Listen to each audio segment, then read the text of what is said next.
Do you know what? Fats get such a bad name, yet most of us don't realise that there are just as many good fats as there are bad fats. So if there are good and bad fats, such as these crisps, how do we know when we cut fats out of our diet that we're cutting the right fats, so we are cutting the bad fats out? How do we know we're not cutting the good fats out as well? I think it's been made very difficult over the years with all the information that's about to know what's a good fat, what's a bad fat. So that's what I want to try and clear up in today's video.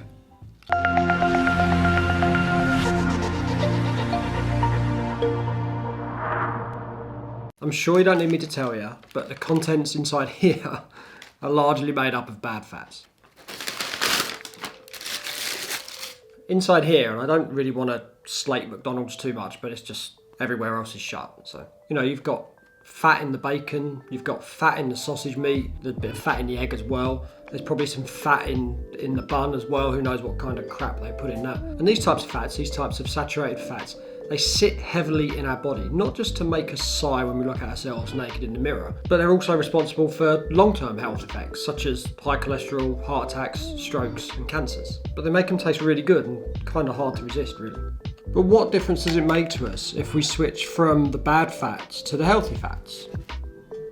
Does it really make a difference? Can these healthy fats actually help us get slimmer? Can they reduce disease and help us live a bit longer? They can.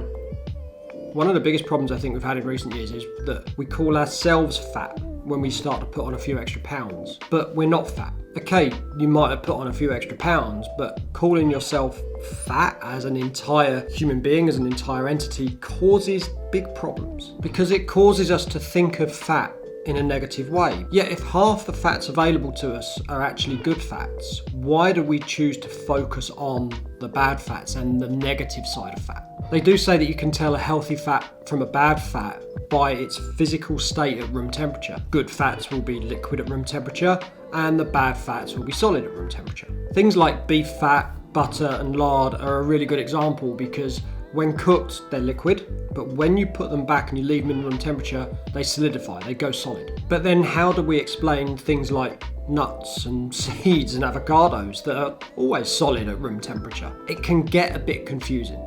Saying that, there's absolutely no chance of this avo turning liquid. I've had this at room temperature now for 2 weeks and it's still as hard as a rock. And I know it can be confusing, so as a short guide, I'll quickly tell you now what is a good fat and what is a bad fat. And you want to stay away from the bad fats, the saturated fats, the trans fats, things like butter, beef dripping, lard, margarine, gravy. And you want to stay away from fatty meats such as duck, lamb, beef. And although chicken's really lean, really good, the skin isn't, so stay away from the chicken skin, leave that alone. You want to avoid cakes and biscuits and dairy and pretty much any processed food. Good fats though, they consist of things like nuts and seeds and olive oil, olives, avocados and oily fish such as salmon and mackerel. So your good fats are also known as high density lipoproteins, or HDLs, and they are full of omega-3s, particularly the fats from the oily fishes. Oily fish. Is fishes a word? But it's these HDLs, these high density lipoproteins, which actually take away the bad fats, also known as low density lipoproteins or LDLs.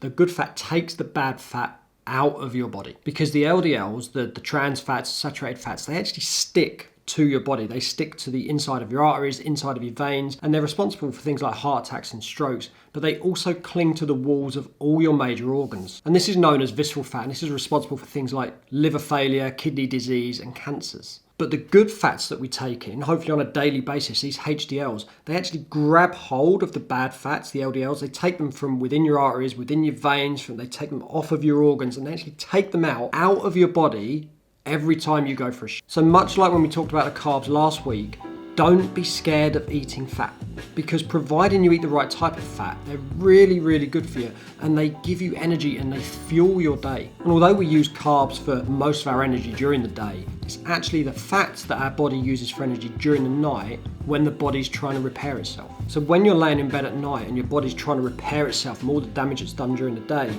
it uses the fats that we've taken in throughout that day as the energy source. So you've got a choice here where you can either have the healthy fats from things like the avocados, the salmon, the olives, the nuts, the seeds. Your body can use the healthy fats from them to restore and repair your body, or it can use the fats from the greasy KFC that you had at lunchtime. And so just imagine that when you're lying there in bed at night, you've got all the grease and the fat from that chicken skin and the deep fried chicken. That's what's actually cycling through your body to repair all the damaged cells and tissues. You see, our body responds to the fuel we give it, so we need to make sure that we give it the best fuel we possibly can. So now we've covered fats this week, we've covered carbs last week. Next week we're going to discuss the last macronutrient, protein, how much you should eat and what types of proteins are really going to help you, whether you're a meat eater, whether you're a vegetarian, vegan, what is going to help you live a longer, healthier and happier life.